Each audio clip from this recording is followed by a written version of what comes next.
Caroline Hill. I'm the editor of Legal IT Insider, and I'm here with Karl Chapman, who is the CEO of Kim. Hi, Karl. Hi, Caroline. How are you? I'm really good, thank you. Having a good day? Yeah, my brain's a bit addled. I wonder why. You've had too much curry for lunch. We've been interviewing at BLTF. It's great to have you here. Good to I know be here. that, so for anyone who doesn't know Kim, there's an element of you do data capture and document automation. And there's a couple of things that I would really love to ask you. You've been in the business a really long time. I know, So I'm there's old. a couple of things I want to ask you around Gen AI, but I don't want to start with that because I know that you did a survey recently on CIOs and CTOs, which was a big extensive survey. So I just wondered real quick if you could just tell us some of the key points that came out of that. Yeah, it was actually really interesting because I think you could label it everything's changed and nothing's changed.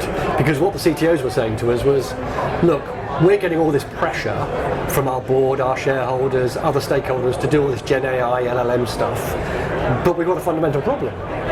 Our systems aren't as good as they need to be, our data models are not as good as they need to be, no one's following all the processes, so we've got this real disconnect between, you want to do all this, but actually we've got fundamental problems with the foundations. It's almost like we're trying to put the second floor of a house with no foundations in place. So we wrote an imaginary CTO paper to the board, which effectively said, terrific, Gen AI and LLMs, they're going to have a big impact. Actually, to make sure we're ready for that, let's focus on getting the foundations right. So the big message we were getting from CTOs and CIOs was, can we bring this back to the key thing? The key thing for AI is data and context. If you don't have those two things right, good luck. What was the response though? Like, do you think there's a wide acknowledgement of that? It depends who you speak to. If you speak to the CEO, probably not. If you speak to the CTO and the CIO who've been asked to and charged with implementing it, absolutely they get it. The thing with, so when people talk about AI, it isn't new. I disagree with when it comes to Gen AI. There's some elements of it which we've not seen before, but when it comes to data, I do wonder because we're not new. We've had AI Mark 1 where we've talked for a long time about you need good data, right? We've talked for a long time. I just wonder that they're not a bit further ahead. Is the honest truth? Well, but it's really interesting, isn't it? If you go into most organisations, their processes are not consistent. The standing operating procedures are not either in place or followed. Take law firms. How many practice areas people are still using their own templates because that's the way they prefer to do it. The disconnect between the practice areas and the rest of the organisation in terms of finance, IT. Right, so the infrastructure is not as solid as it needs to be, and that's not a surprise.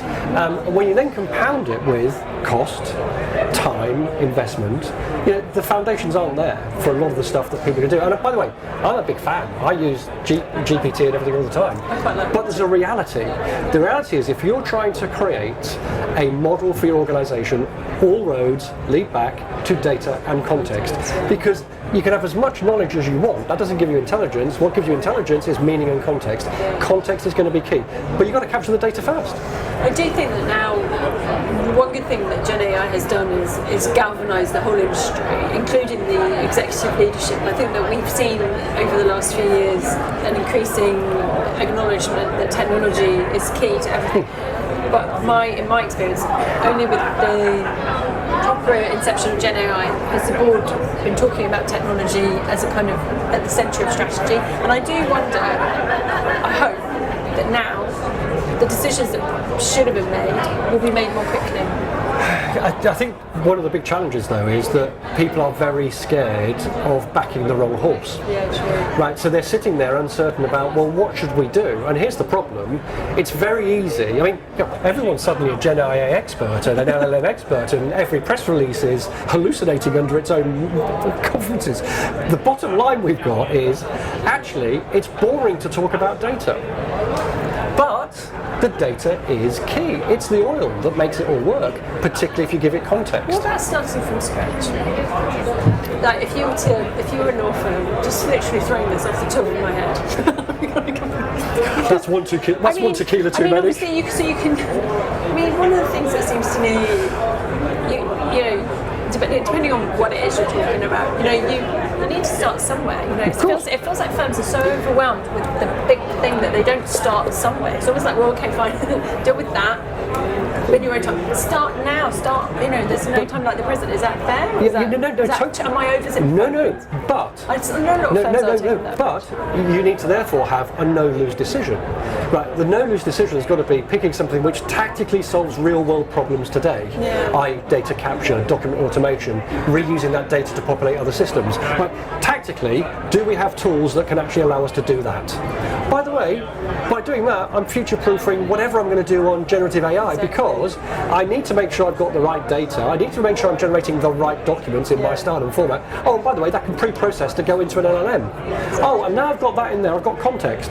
So, of course, there are no loose decisions you can make, but the problem is it's very easy to get excited.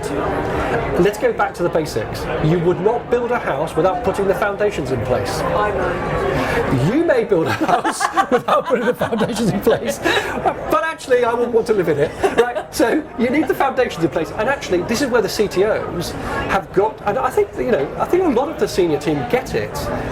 The issue is whether they back it with the right decisions. Data is the core, context is critical. Get those two things right, you're future-proofed. Can I ask you one real quick question? So I think that's something that you said maybe intimated that you don't think that Gen AI is that different. Is that fair to say? No. I think what's interesting, Gen AI has. Think about what we're doing with Gen AI. We're generating content from content. And the content we're generating is text, video, images, which is brilliant. And the applications for it are breathtaking. But there are limitations. What I think will happen next is you'll be generating applications from content. Now it gets interesting because if you can generate systems and applications from the content, that's really interesting. Come to Kim, we'll show you. We'll leave it there then, shall we? On that little teaser. It's always a pleasure. Oh, it's good to see you. It's probably a sensible note. It's good to see you. Karl, thank you so much for chatting with me. Absolute delight. Thank you very much.